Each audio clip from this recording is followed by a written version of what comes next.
Ideal state of Plato. Plato, the great Greek philosopher, presented the concept of an ideal state in his one of his renowned book, Republic, that meets with all the challenges and conditions of time and place. It was really a great work by the great scholar Plato. One could judge the importance of the ideal state of Plato from the fact that though more than 1,000 years after Plato, still the ideal state of Plato is one of the most debated topics of political science. Plato had presented the concept of ideal state in his book Republic. So if we want to understand the concept of ideal state of Plato, let's have a bird eye view on the book Republic. The Republic book was composed of actually 7 chapters. Chapter 2, Chapter 3 and Chapter 4.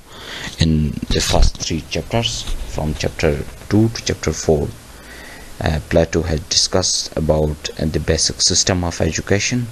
He had presented a sketch of education system.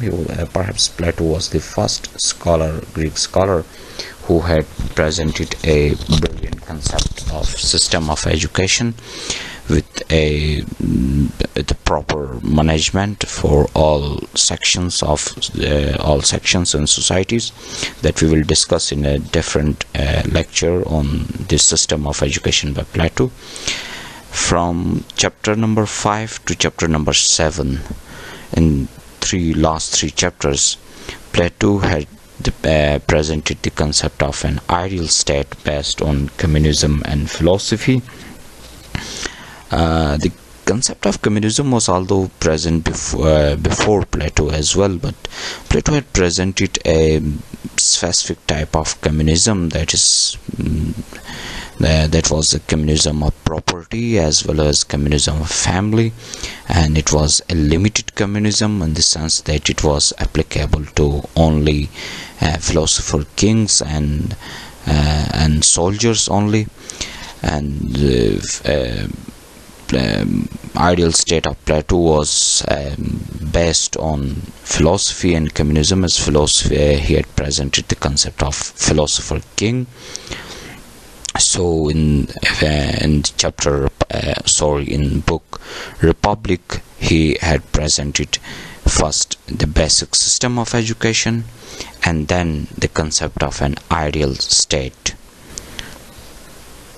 Plato had presented the concept of ideal state on analogy of state and individual, as an individual is composed of 3 main components, that's reasons or wisdom, as number 2 is spirit, and number 3 appetite. On the same lines, state is composed of 3 components, that's philosopher king, ordinary guardians, and professional workers. If we analyze an individual, reason or wisdom is something that controls the entire individual. If we analyze ourselves, our brain, our thinking power is something that controls the entire individual, our entire body. Similarly, if we look to state, it is the philosopher king or ruler who controls the entire state. And the other thing, spirit is something that protects an individual, that gives an individual protection. On the same lines, in state, ordinary guardians are the class who protect the state. So he linked spirit and ordinary guardians. And the third, appetite, he linked appetite with professional workers. If we see the individual, it is appetite that is the best for to fulfill our wants. Similarly, in state, professional workers are the group of class which do their work to fulfill basic needs.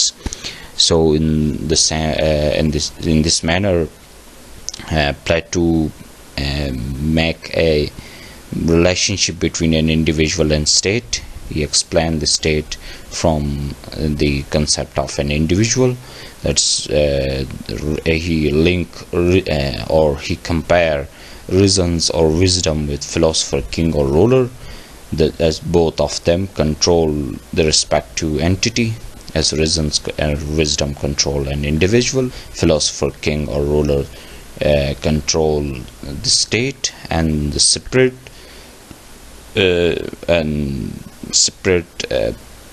provide guardian or guard to individual, and the same lines ordinary guardians provide protection to state, and as aptitude is the base for fulfillment of wants of an individual. On similar lines, professional workers are the class that provides basic necessities. Plato had divided the rule or the system of rule in three main categories. That's monarchy, aristocracy, and democracy. Let's see one by one.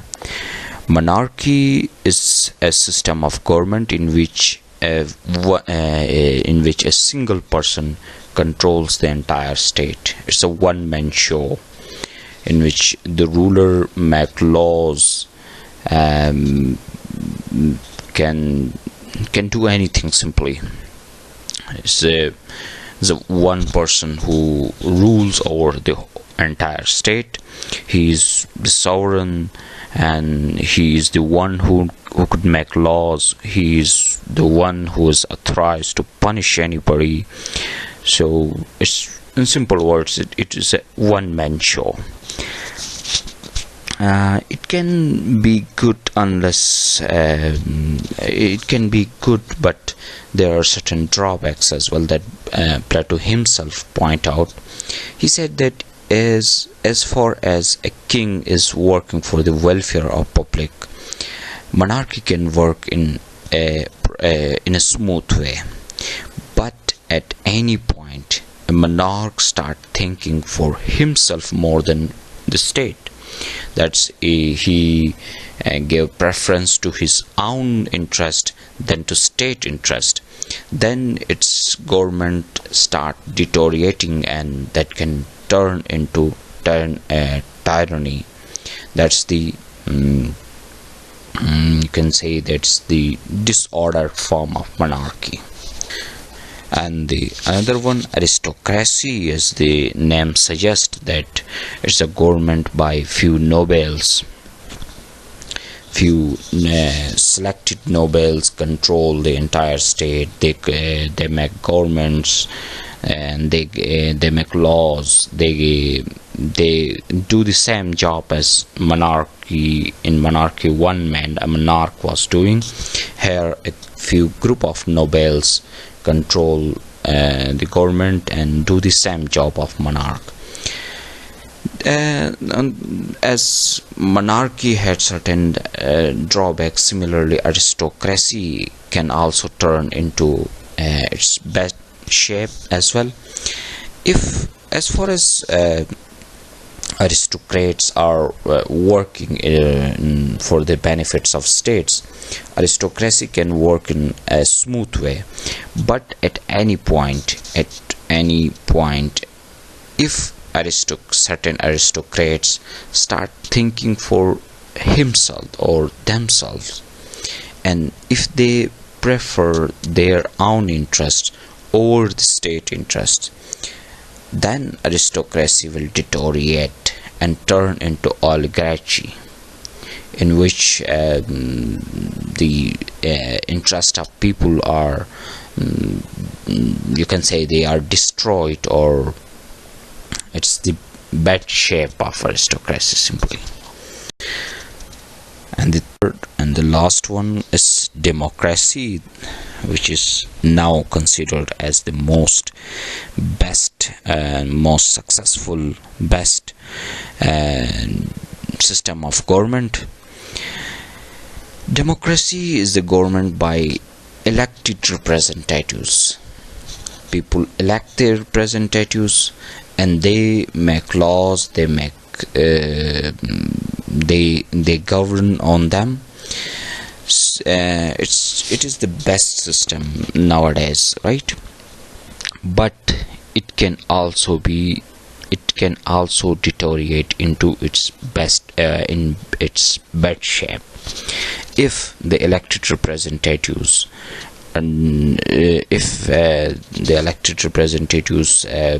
lose interest in public welfare and start thinking for themselves, and if they become simply corrupt, for example parliamentarians, if they become corrupt, then it can turn into anarchy. That's the most dangerous form, as democracy is the most best form of government, and if it turns into its worst form, then it becomes the worst form of government, anarchy.